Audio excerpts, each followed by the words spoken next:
Hoje a gente vai estar encerrando o nosso curso de Quaresma. Quem estava todos os momentos de formação? Ninguém? Ninguém estava nos outros momentos. A Jordânia estava, né? Mais alguém? Pronto, foram dois que teve. Então, então não tem como eu fazer revisão, viu? Infelizmente. Mas tem no YouTube, viu? As duas pregações já está colocado. Depois eu digo como vocês colocam. Primeiro, a gente vai falar um pouquinho sobre a Semana Santa. São só algumas luzes para a gente viver melhor a Semana Santa, tá bom? Não é um curso, né? São algumas luzes para a gente saber qual é o espírito desta semana, entre aspas, né? Primeiro ponto, quando a gente vai entrar no Domingo de Ramos, nesse dia é proclamado dois evangelhos. O evangelho da entrada triunfal de Jesus em Jerusalém, até ele entra com um jumentinho, não é assim? Vocês lembram? Sim. E ele é aclamado como rei. E depois tem o evangelho da paixão. Esse domingo é chamado também de Domingo da Paixão. É como se fosse assim: do domingo até outro domingo existe um mistério pascal, tipo paixão, morte e ressurreição. Do domingo da paixão, que é o domingo de Ramos, até o domingo da Páscoa, entenderam? Um só mistério interligado. Então toda semana a gente vai meditando nesse mistério da morte, aliás, da paixão, morte e ressurreição. Quando a gente olha lá para o livro de Êxodo, no geral, o povo está saindo para prestar um culto a Deus, um culto de adoração. Por que Moisés pede que o faraó liberte o povo? Para que o povo vá para o deserto prestar um culto de adoração a Deus. Porque o povo estava cercado de vários ídolos. Então, não agradava a Deus o povo estar no meio dos ídolos. Como nunca agradou, nem nunca vai agradar, né? Então, o êxodo quer dizer uma saída do meio dos ídolos para prestar um culto ao Deus verdadeiro. E um culto verdadeiro a esse Deus que é o único que merece adoração. Até aqui entendido, sim ou não? Não. Aí ao longo do caminho, a gente viu até no Evangelho, não, na primeira leitura de hoje, em Números 21, Deus começa a dar muitas graças ao povo.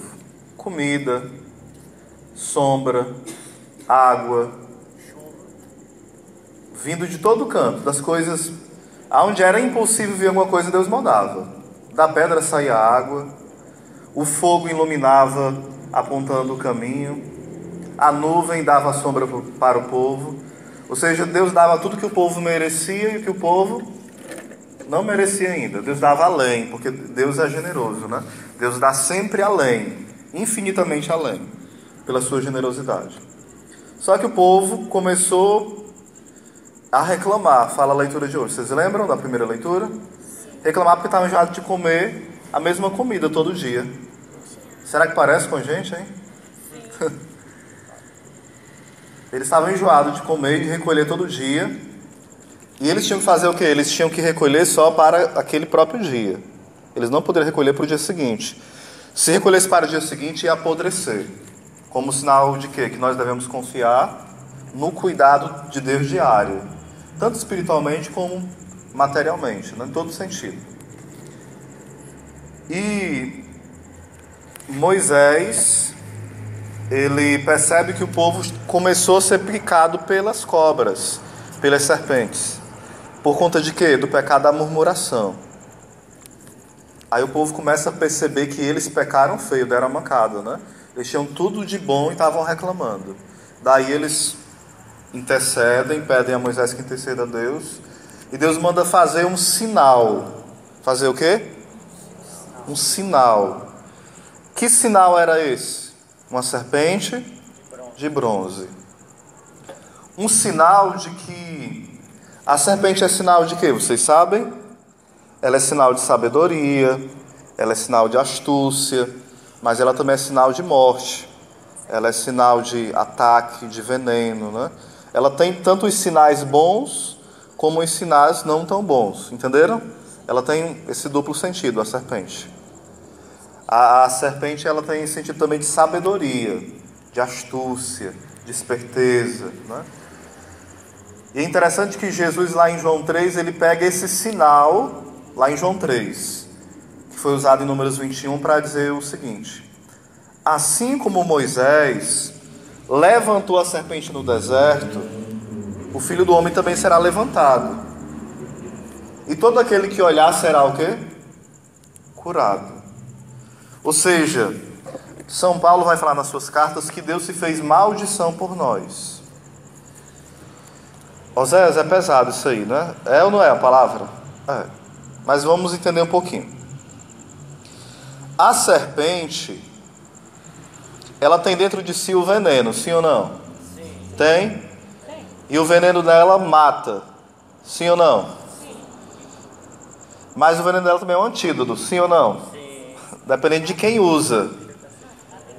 Então Jesus Cristo fez o quê? Ele assumiu na sua carne o veneno do pecado. Não é que ele pecou, ele se tornou maldito. Ele assumiu todos os pecados do presente, do passado e do futuro, na sua carne, em todo o seu ser. Então, o que afligia Jesus Cristo, lá em Mateus 26, onde ele suava sangue, era, ele enxergava os pecados da humanidade, do presente, do passado e do futuro. Ele enxergava as dores que ele ia sofrer na cruz, e ele enxergava também a ingratidão dos homens. Ele não enxergava só as dores físicas, ele enxergava o quê? As dores físicas, os pecados e as dores morais. Enxergava tudo, porque ele é Deus. Entenderam? Então não era uma dor, era todas as dores juntas em todos os tempos juntos. E de todas as pessoas juntas. Então é algo que não tem palavras, né? Então tudo isso estava onde? Em Cristo. Tudo isso estava onde? Em Cristo. Aí entra tudo isso em Cristo, né? Entre aspas, né? Ele assume, porém em Cristo, tipo assim, quem olhasse para a serpente, lá em Números 21, era curado, sim ou não? Sim. Quem curava era a serpente? Não. Era Deus. Mas através da serpente. Isso a Jesus fala que ele era um sinal do Filho do Homem. Então, quando nós olhamos para o mistério da cruz, nós somos o quê? Curados do veneno de todo o pecado, entenderam? Pecado mortal, pecado venial, pecado capital e qualquer pecado que você possa pensar. Todo veneno ali, ele é expelido. Então ali o poder de Deus, a glória de Deus, ela acontece. Então, você fala assim: Oséias, Nossa Senhora estava na glória quando Jesus ressuscitou. Cadê Nossa Senhora? Para São João Evangelista, a cruz de Cristo e a sua glória não tem diferença. Diga comigo. Para São João Evangelista, a cruz e a glória é a mesma coisa. Não são separados. Vocês estão entendendo? Ali aquele homem crucificado, aquele homem chagado, é o homem glorioso. Como lá em João 19, João 20, Jesus aparece o quê? Glorioso, mas o quê? Chagado. Vocês estão entendendo? Ou seja, o Cristo da paixão é o Cristo da glória. Claro que Oséias, mas então não teve mudança nenhuma. Jesus Cristo morreu, depois ressuscitou? Teve sim, claro que teve. Eu estou querendo dizer que teologicamente é assim, entenderam? Teologicamente. Agora eu vou voltar de novo. Até aqui vocês estão entendendo um pouquinho, sim ou não? Aí na quinta-feira santa nós meditamos no mistério que é tremendo demais. Por quê? O Senhor manda preparar a sala do cenáculo. No cenáculo acontece 3 coisas, não sei se vou lembrar as 3. Lembro. A Santa Ceia do cenáculo. Acontece a aparição de Jesus Cristo ressuscitado aonde? No cenáculo. E há o derramamento do Espírito Santo em Pentecostes aonde? No cenáculo. Então o cenáculo é o lugar da Eucaristia, do mistério, do sacrifício de Cristo. É o lugar do encontro com o ressuscitado. E é o lugar do derramamento do Espírito e do grande nascimento da igreja. Vocês entenderam? No cenáculo acontece essas três explosões, manifestações de Deus. A Eucaristia, a presença do Cristo ressuscitado que derrama o seu Espírito sobre os apóstolos, quando ele sopra, né? Recebeu o Espírito Santo, a quem vocês perdoarem, serão perdoados. A quem vocês não perdoarem, não serão perdoados. E acontece o derramamento do Espírito Santo em Atos 2. Por que eu estou falando isso? Porque, por exemplo, Jesus fala o seguinte: eu desejei, lá em João 17. Começa do João 13 até o 17. Ele fala: eu desejei ardentemente comer essa Páscoa convosco. Desejei o quê? Ardentemente. Jesus, em outra passagem, ele fala o seguinte: vocês pensam que eu vim trazer a paz? Eu vim trazer o quê? Fogo, eu vim trazer a espada. Ele fala: e quem dera que esse fogo já estivesse aceso. Que fogo é esse? O fogo do Espírito Santo. O Espírito Santo que é esse fogo. Vocês vão já entender onde eu estou querendo chegar. Voltando para Êxodo, faz sempre essa ida, viu? Ida e vinda. Êxodo, aí Evangelho. Na Páscoa dos judeus, eles tiveram a Páscoa onde passaram pelo Mar Vermelho, isso foi Páscoa, e a Páscoa onde eles comeram o cordeiro, não foi isso? As duas coisas? Onde eles comeram o cordeiro. E comeram um pouco apressado, né? O pão asmo também, porque eles estavam fugindo, né? Comeram um pouco apressado. Mas antes deles partirem do Egito, o Senhor falou que ia ter 10 pragas, foi ou não foi? Só que uma das pragas era uma das mais pesadas, que era a morte dos primogênitos. Vocês lembram? E qual era o sinal que o anjo exterminador, o anjo que mataria, não atacaria os filhos de Jerusalém, os filhos de Israel? Era o sangue na madeira. Era o quê? O sangue na madeira. Passava assim na porta, né? Ali embaixo. Isso, no umbral que chama, né? Aí os santos padres dizem o seguinte: aquele sangue, o que o anjo via quando olhava para aquele sangue? Aí falam os santos padres: ele via o sangue de Cristo na cruz e por isso poupava os filhos de Israel. Então aquele sangue no madeiro já era símbolo do sangue de Cristo na cruz. E era por isso que o anjo não exterminava aquela família, porque era um sinal da eleição. Entenderam? Aquele sangue de cordeiro era um sinal de um cordeiro maior que viria. Aquela madeira que era de uma janela ou de uma porta era sinal de uma madeira maior que viria, que seria a cruz, a verdadeira madeira. Até aqui entendido? Sim? Aí nós voltamos mais atrás um pouquinho, indo e vindo, viu? A gente volta. Abraão, foi pedido o que de Abraão? Filho chamado Ismael, foi da escrava Agar, era Agar? Aí depois teve um outro filho com Sara, que o nome era Isaac. Aí Deus pede o que a Abraão? Sacrificar Isaac. Aí Abraão e Isaac vão caminhando para cima, porque lá em cima era o lugar do sacrifício. Quem ia carregando o lenho? Era Isaac. Quem ia ficar amarrado lá na pedra para ser sacrificado? Isaac. E depois que Abraão matasse Isaac, ele tinha que fazer o que com a oferenda? Queimar. Aí o que Deus faz? O Isaac pergunta: Senhor, né? Pai, né? Cadê, né? Cadê o cordeiro? Aqui está a lenha, né? Tem as coisas para fazer o fogo, tem a pedra.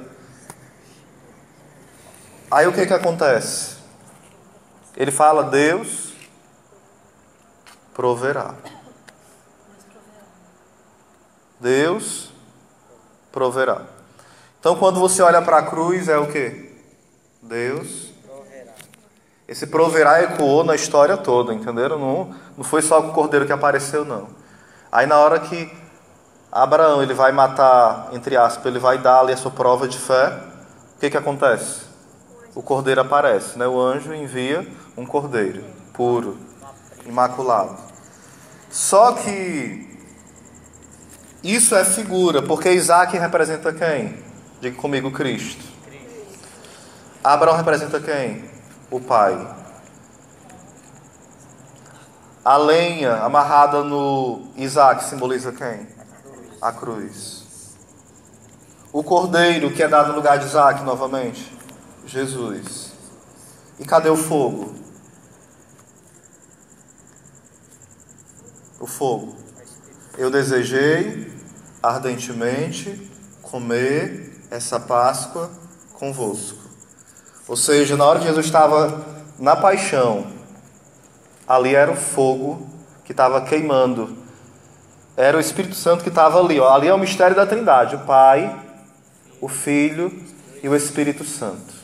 Vocês estão entendendo? O mistério de amor que se dá na Semana Santa. E ali não ia aparecer outro cordeiro, porque ali era o cordeiro de fato. E a gente pode perguntar, meu Deus, e o Pai? Cadê o Pai? Virou as costas? Não. Quando Jesus fala, meu Deus, por que me abandonastes? Essa palavra é pesada para nós, não é ou não é? Porém, ali Jesus estava rezando um salmo, se eu não me engano é o Salmo 32. Não é? O Salmo 32.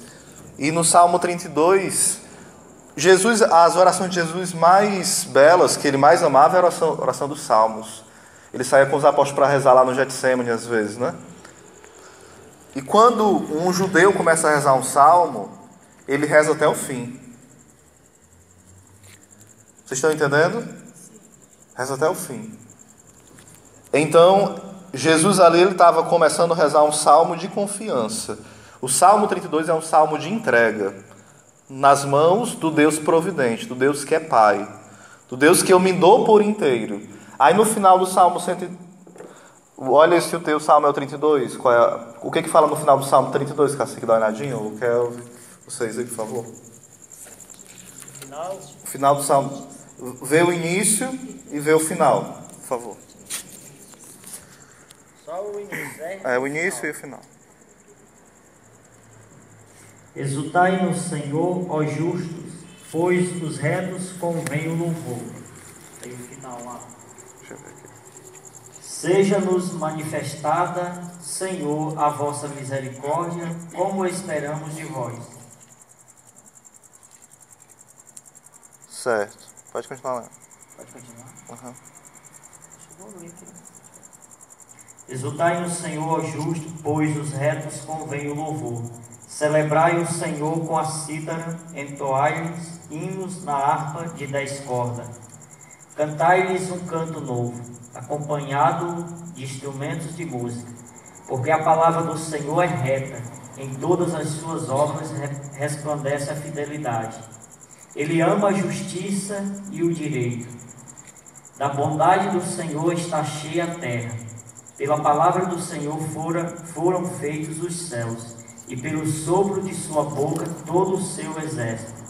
Ele junta as águas do mar como num odre, e em reservatórios encerra as ondas. Tema ao Senhor toda a terra. Reverencie-nos todos os habitantes do globo. Na verdade, porque essas traduções não estão... Não, tá certa a palavra, né? Mas não tem a tradução bem fiel, né? Como às vezes na Jerusalém ou em outra. Mas vamos lá, né?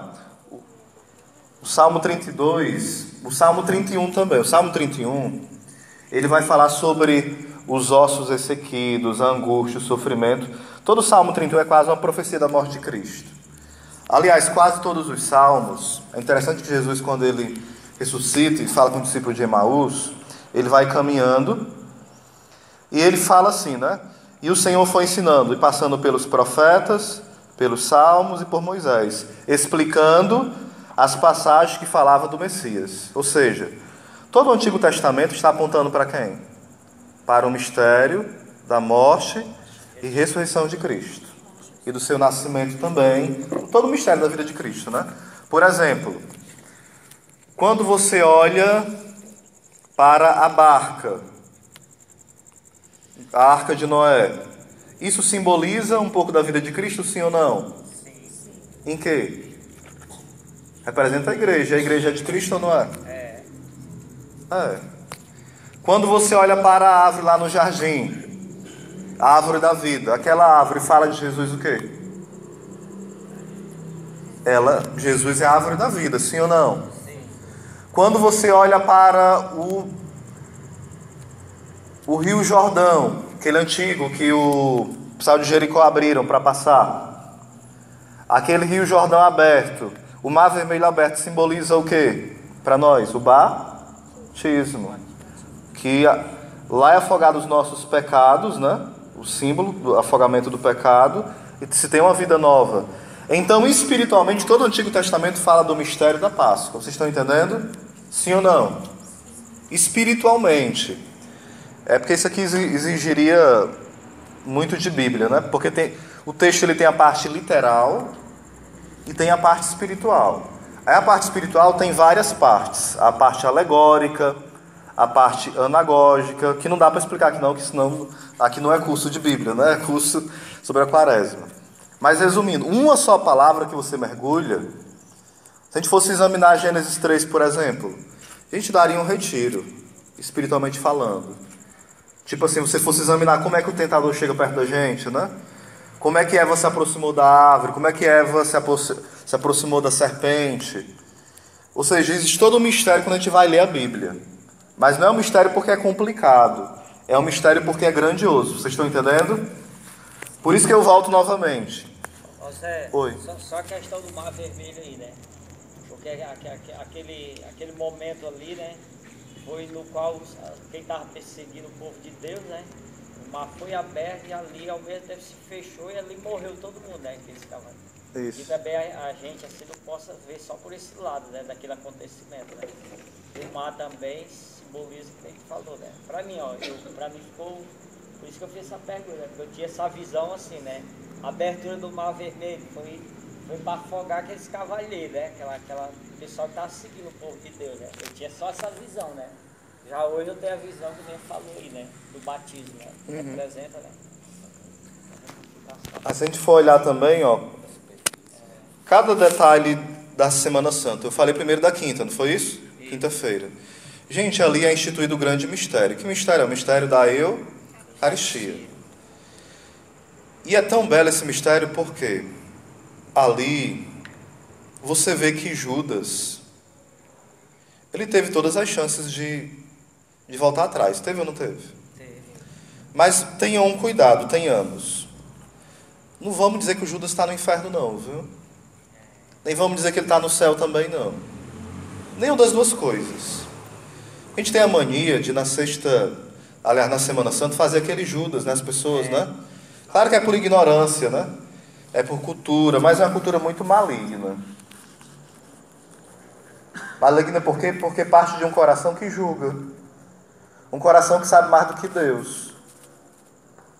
Tem várias passagens da Bíblia que são enigmáticas. Fala assim, dos que me foi dado, somente um se perdeu. Alguns santos interpretam que foi Judas que se perdeu. Outros falam que ali está falando de Lúcifer e todos os anjos, aquele um. Não tem um parecer da igreja, não tem uma lista de condenados que a igreja deu, não. Tem a lista dos santos. Por mais que alguém seja miserável, o pior assassino, a gente deve saber que Deus é a justiça, mas a gente deve saber que é Ele que exerce a justiça, não sou eu. Vocês estão entendendo? Não sei o que eu vou dizer assim, não, fulano com certeza. Não tem nem perigo de entrar no inferno, porque se ele não tiver, eu estou. Que história é essa? Vocês estão entendendo? Porque a gente tem essa mania. Não, mas tem que estar, às vezes, porque ele fez isso, olha o absurdo, e se Deus não condenar, é injusto. Não, quem é você para se colocar no patamar para julgar Deus, se Deus é justo ou injusto? Entenderam? Eu preciso saber que Judas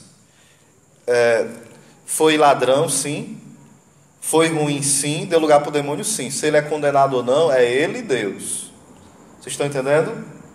Que ele foi ruim, que ele foi traidor, tudo isso a gente pode dizer com toda segurança. Mas dizer que ele está no inferno, deixe para Deus. Não nos compete. Como fala lá em Isaías, né? Há mistérios. Existem mais mistérios entre nós e Deus do que entre o céu e a terra, né? A distância, né? Ou seja, o pensamento dos homens distam de Deus, quer dizer assim, estão distantes de Deus, assim como está o céu e a terra distante. Ou seja, aquilo que a gente pensa assim, não, é isso. Quando a gente pensa que às vezes não tem nada a ver. Vocês estão entendendo? Seria melhor assim. Às vezes a gente começa até a querer julgar Deus, tipo assim, para que Deus fez o homem, né? Para que Deus me fez? Aí esse mistério do mal começa a nos cercar, nos sufocar. Meu Deus, eu nasci para sofrer. Para quê? Para que eu nasci? Só para sofrer, né? Só que diante da Semana Santa, a gente tem que viver a semana da humildade. Senhor, eu não entendo o que eu estou sofrendo, mas eu me dobro diante daquilo que eu não entendo. Vocês estão entendendo? Senhor, eu não entendo, porque a minha vida, sei lá, eu preferia estar em qualquer canto, menos na igreja hoje. Eu não vejo sabor nenhum. Tudo perdeu o sentido. Você pode, por exemplo, estar vendo a situação assim, né? Na minha família eu estou cansado de lutar, tanto falar e só um problema atrás do outro. Qual vai ser o sabor da minha Semana Santa? Quando eu tenho a humildade de dizer, Senhor, o sabor da Semana Santa é aquele mesmo sabor que você falou na quinta-feira. Eu desejei ardentemente comer essa Páscoa convosco. É o sabor de quem olha para Judas e recebe um beijo e fala assim, amigo, tu me traz com um beijo? Qual é a pergunta de Jesus? Repitam comigo. Amigo, tu me traz com um beijo? Aí os santos vão dizer que essa foi uma tentativa de reconquistar o coração de Judas. Amigo. Não é dizer assim, amigo, traz-me com um beijo, não é tipo uma ironia, é assim, amigo. Aquilo era para gritar no coração de Judas, por isso que Jesus fala, amigo. Gente, era tão amigo que ele deixou... Qual foi a responsabilidade de Judas? Cuidar dos tesouros, daquilo que os pobres doavam, os ricos. Quem cuidava da mesa do tesouro, da bolsa, quem era? Era para Jesus colocar Judas à prova e colocar uma isca para ele ir para o inferno? Não. Ele conhecia o coração de Judas, mas ele queria que o coração dele fosse melhor. Vocês estão entendendo? Qual a diferença do pecado de Pedro e o pecado de Judas? Se duvidar, Pedro ainda cometeu um pecado maior, porque ele negou quantas vezes? 3. E ele já era papa, viu? Porque Jesus já tinha confiado em Mateus 16 o papado para ele. Ele fala, eu não conheço. Se fosse uma vez, né, podia ser o medo, mas ele falou 3 vezes. Eu não conheço esse homem, nunca vi. Foi um pecado mortal gravíssimo. Não foi um pecado venial de Pedro, entenderam? Então, o peso que caía sobre Pedro e caía sobre Judas, houve uma diferença. Qual a diferença? Na hora que Pedro encontrou o olhar de Cristo, ele chorou amargamente. Ele chorou e se encontrou com a sua miséria. Judas, ele chorou e se encontrou com o seu desespero. Olha a diferença. Na nossa vida, a gente pode também cometer um pecado e se encontrar com a nossa miséria e com a misericórdia de Deus, com o olhar de Deus que nos constrange e nos perdoa. Mas a gente também pode se encontrar com o quê? Com desespero. Senhor, eu estou cansado de lutar, estou cansado de confessar, estou cansado de rezar pelos outros. Aí é isso que o demônio quer. Entenderam? Colocar no nosso coração desespero. Ou seja, nós temos jeito sempre, sim ou não? Sim. Eu lembro que quando eu tive depressão bem forte, né, há mais de 15 anos, era o pensamento que o demônio colocava no meu coração. Você não tem mais salvação. Você não tem mais jeito. Você pode fazer o que quiser, você já está condenado. E aquilo me matava, né, porque a gente vai viver para quê se não vai ser mais salvo, né? Mas ainda bem que o Senhor veio ser mais forte em mim e veio dizer, não, quem tem a última palavra sou eu, não é o demônio. Até aqui entendido a quinta-feira? Sim. Aí na sexta-feira. Na sexta-feira tem as 7 palavras de Cristo na cruz. Só que, vou voltar para a quinta um pouquinho, tem o lava-pés, né? O lava-pé. É interessante o lava-pé porque Jesus ele faz o que com os apóstolos? Ele pega a toalha, ele amarra na cintura, não é isso? E ele vai lavar. Quando chega para perto de Pedro, Pedro fala o quê? Senhor, tu não me lavarás os pés. Por que Pedro falou isso? Porque Pedro era humilde, não era isso? Sim ou não? Era não. É porque Pedro sabia, se Jesus lavasse o pé dele, ele estava assumindo um compromisso dele também lavar os pés dos outros.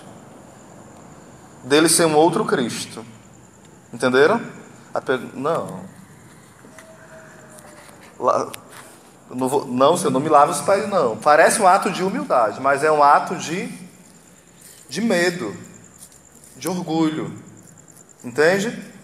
Às vezes a gente faz certos atos de humildade, a gente acha que é humildade, mas na verdade é uma falsa humildade. Não, eu não sei cozinhar, não sei cantar, não, eu não sei pregar, eu não sei agitar a cadeira, eu não sei.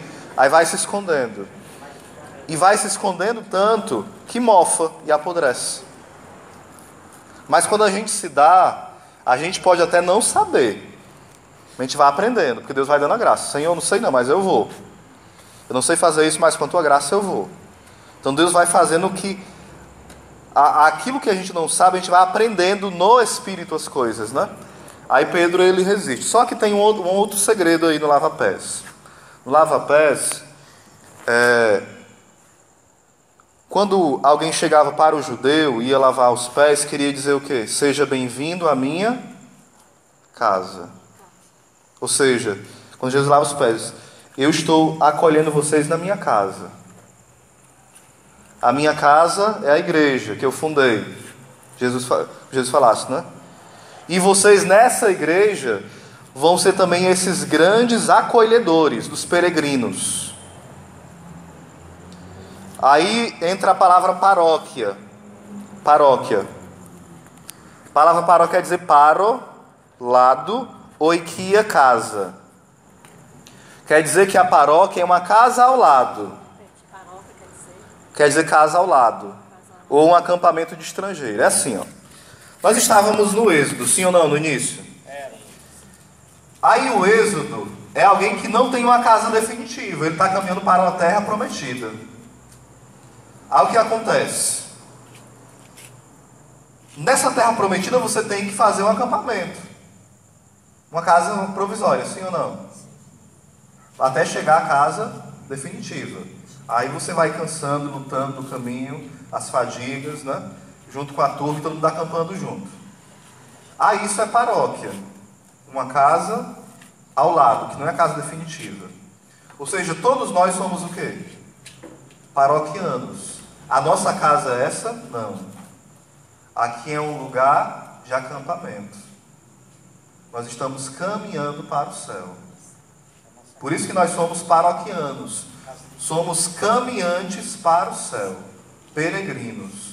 Vocês estão entendendo? Por isso que a gente fala assim, por que esse mundo é tão ruim? Porque aqui é paróquia, aqui não é definitivo. Entenderam? Enquanto for paróquia, tem coisa boa e tem coisa que dói.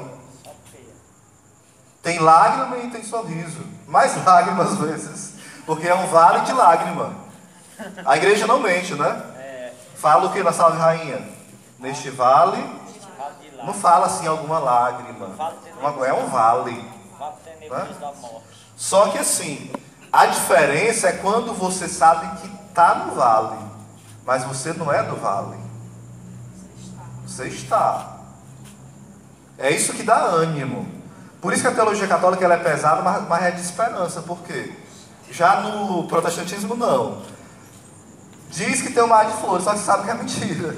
Tem o quê? Um mar de flores, né? Pare de sofrer e tal, você vai. Quando chega lá, você sofre do mesmo jeito. Aí tem cruz do mesmo jeito. Tem dívida do mesmo jeito. Tem doença do mesmo jeito. Aí você vai, né? Me enganaram. Mas não foi Cristo que me enganou, você se enganou. Vocês estão entendendo? Aí o que é que acontece? A sexta-feira da paixão é isso. Ó. Jesus está fazendo o seu êxodo. Mas nós estamos fazendo também com Cristo o nosso êxodo. Vocês estão entendendo? Aí o que acontece? Quando Jesus ele morre, fala lá o seguinte, ó, que Jesus vai voltar para uma herança que ele deixou, não vou falar 7 palavras da cruz, não, que é muita coisa para explicar das 7. Mas a penúltima, Jesus, lá em João 19, 25, fala que Jesus olhou, ele viu a sua mãe e falou o quê? Gente, a Bíblia tem que ser detalhe, se não for, não entra na alma, né? Jesus olhou e viu quem? A mãe. Quando você... Isso aqui tem que gritar. Jesus viu quem? A mãe. A mãe. Ele não viu uma mulher, ele viu a sua mãe. Mas essa mãe, ela é a mulher, entenderam? Aí quando ele fala assim, filho, eis aí a tua mãe. Mulher, eis aí o teu filho. Mas essa que ele fala, mulher, é a mãe dele, porque ele está vendo a mãe dele. Porque no pensamento protestante não, ele chamou ela de mulher, não, mas ele chamou vendo a mãe. Ali estava boca e coração em 2 mistérios ali juntos, ó. Na boca proclamava a mulher, uma mulher que é senhora, que é rainha, que é a mulher de Gênesis 3, que é a mulher de Apocalipse 12, que é a mulher que São Paulo fala que é um homem que nasceu de mulher, e por aí vai. É a mulher lá das bodas de Caná, entenderam? É a mulher. Mas essa mulher é a sua mãe. Aí continuando, os santos falam o seguinte: quando Jesus olha para Nossa Senhora e para João, é como se ele dissesse assim, ó, Amilson, você vai ser a cópia viva do que eu sou para a Virgem Maria, para a minha mãe. Você tem a responsabilidade de ser eu para a minha mãe. Mãe, você, da mesma forma que é mãe para mim, vai ser mãe para ele. Vocês estão entendendo? O presente ali, duplo. A gente sai ganhando ou não sai?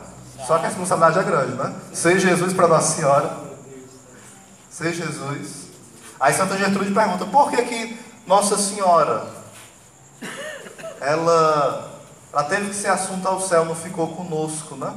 Por que ela foi assunta ao céu e a gente ficou por aqui, né? Não foi todo mundo junto, né? Fala, porque nós devemos ser cópias da Virgem Maria aqui. E cópias de Cristo também. Isso.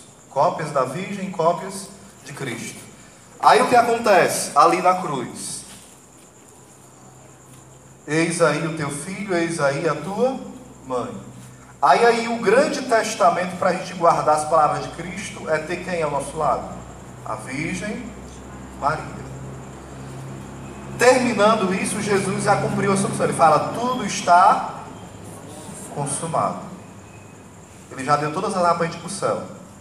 Então ele faz o quê? Jesus expirou.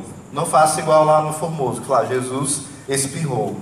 A menina leu, Jesus espirrou. Sério mesmo. No dia da Semana Santa na Via Sacra. E eu vi.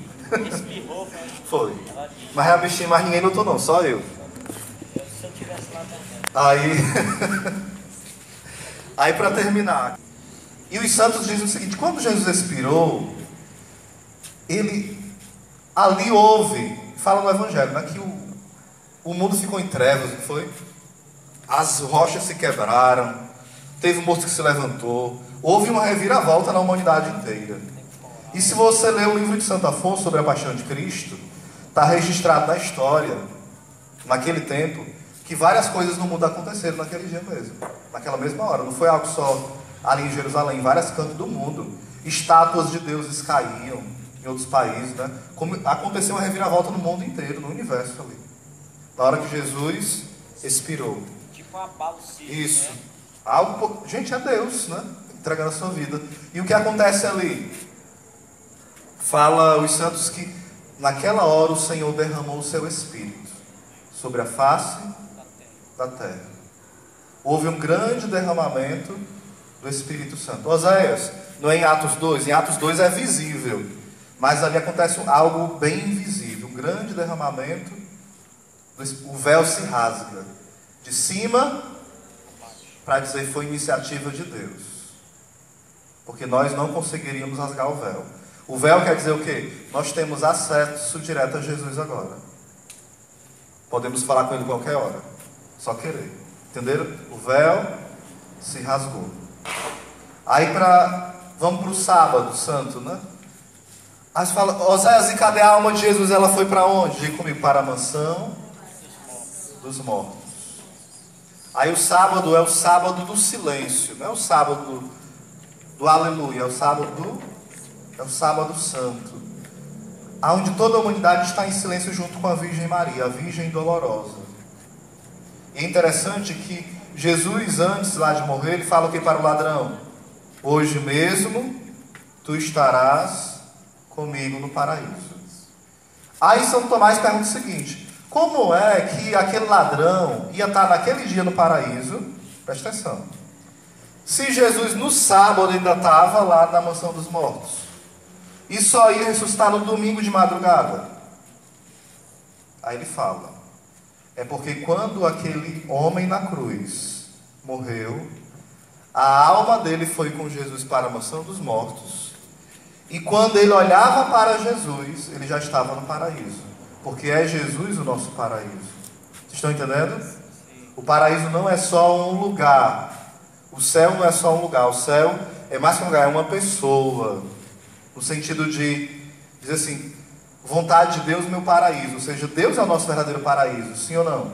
Sim. Então quando aquele homem morreu na cruz, aquele ladrão, teve a promessa de ver o paraíso naquele dia, é porque na hora que Jesus expirou, aquele homem morreu e foi com Jesus, ele contemplava quem na mansão dos mortos. Aí Jesus tem uma passagem que ele fala o seguinte: Abraão exultou quando viu o meu dia. Como é que ele fala, Jesus? Abraão exultou quando viu o meu dia. Ou seja, todos os profetas, todos os patriarcas, Moisés, Abraão, Isaac, Jacó, Noé, estavam na mansão dos mortos esperando qual dia? O sábado santo. O sábado santo. Entenderam? Para ver o seu paraíso.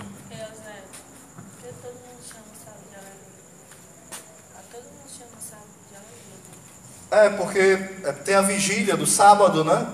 No finalzinho do sábado, para o domingo, vai ter um grande aleluia, por isso que chama assim. Mas o dia todo, desde de manhã até o finalzinho do sábado, chegar a vigília é o sábado do silêncio, o sábado santo. Mas aí à noite já pode cantar aleluia. É, porque tem a grande vigília pascal, que é a mãe de todas as vigílias. Então o sábado é um dia de recolhimento, o dia do silêncio. O mundo que é tão barulhento, né? É o dia que eles botam os paredão. E a gente deve fazer o que, gente? Exato. Zé, ninguém mais está vivendo, aqui está uma baderna, todo mundo está virando as avessas, virando tudo, comendo carne, capote, galinha, bebendo, fumando maconha, droga, matando, roubando. Não é a gente junto, não. Meu irmão, Exato. esses são a razão de você estar ouvindo esse curso. Você vai viver diferente.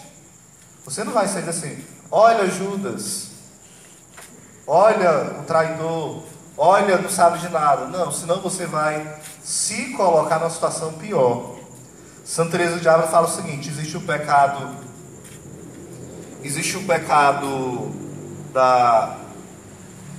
que a gente peca por fraqueza, e existe o pecado da malícia. A fraqueza é alguém que está escravo do pecado. E o que é o pecado da malícia? É a gente que tem uma experiência com Deus, mas se acha melhor do que aqueles que estão caindo por fraqueza. É o pecado da malícia. Vocês estão entendendo? Você se acha melhor. Graças a Deus, Deus me livrou. Você não sabe o que é Deus em Santa Maria. Aí começa a dizer coisa, blasfêmia, né? Gente, nós não somos em nada melhor do que eles.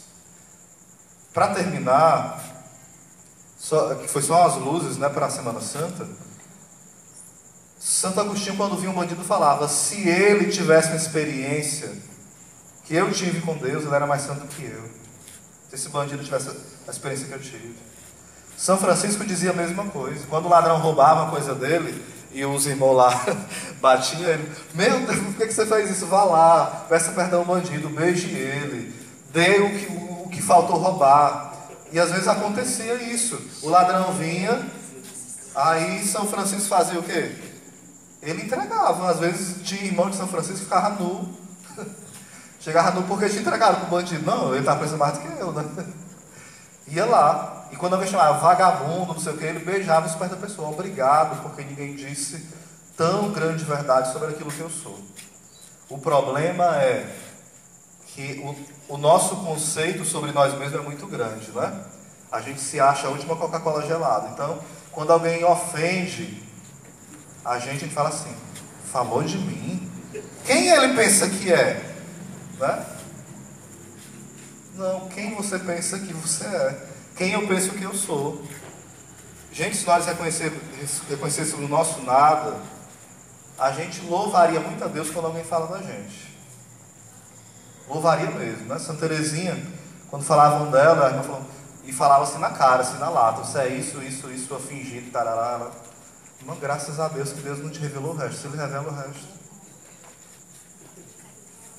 E era uma mulher que nunca cometeu um pecado mortal. Cometeu venial e ainda sem ser deliberado. Ou seja, não é porque queria, porque deslizava, porque é humana, né? E ela sabia disso. Ou seja, também Santa Catarina de Gênova e Santa Catarina de Sena também. Uma vez ela viu o convento pegando fogo.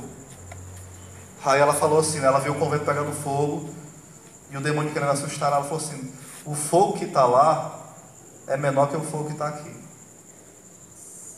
Ou seja, era alguém que não se preocupava com nada material, né? Então, o tempo da Semana Santa é um tempo de quê? De viver a humildade, viver a pobreza e de viver, sobretudo, a misericórdia com aqueles que vivem a Semana Santa como se estivesse no último dia de vida e querendo aproveitar, porque para eles isso aí é o céu. Gente, qual é o final de semana que tem mais morte? Qual é? Semana Santa. Semana Santa. Por quê? Nem no carnaval tem tanta... Porque as pessoas acham que de fato ali é um grande feriado. Eles devem curtir, a vida está acabando, vamos beber todas, vamos aprontar, vamos matar Jesus mesmo, né? Ou seja... A frase é assim, né? Vamos aproveitar enquanto pode. Vamos aproveitar enquanto pode, exatamente. Então essa Semana Santa é uma semana de quê? De nós repararmos o coração de Cristo que vai ser ferido. Não é de julgar não, viu? É de reparar o coração de Cristo que é ferido todo dia por nós e por esses que não entendem que é Semana Santa. Amém? Amém. Ave Maria, cheia de graça, o Senhor é convosco.